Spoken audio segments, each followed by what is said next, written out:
រឿងឈ្មួញរើសបានកំណប់មាស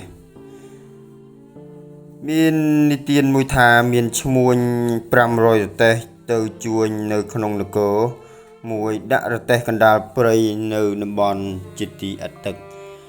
ហើយឈ្មួញទាំងនោះបានបណ្ដាលគ្នាទៅរកទឹកទៅដល់ស្ទឹងមួយក៏ជួបនឹងកំណប់មាសនៅក្នុងស្ទឹងនោះគ្រានោះមានអ្នកថ្មើរព្រៃម្នាក់ដើរមករកឃើញមាសនោះដែរទើបអស់ឈ្មួញនាំមាសឡើងទៅថ្វាយព្រះមហាក្សត្រក្រាបបង្គំទូលដោយដំណើរថាកាលទៅរកទឹកបានឃើញមាសនេះព្រះមហាក្សត្រទ្រង់ជ្រាបទ្រង់មានព្រះបន្ទូលថា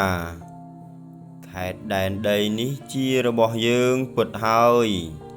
តែយើងពុំដឹងថាមានមាសនៅទីនោះ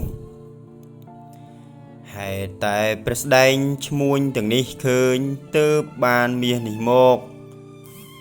បើដូច្នេះចូលព្រះស្ដែងបែងមាសនោះជាពីរផ្នែកឲ្យមកយើងមួយភាគអស់ព្រះស្ដែងឈ្មួញយកមួយភាគទៅចែកគ្នាអញ្ចឹងមិនថា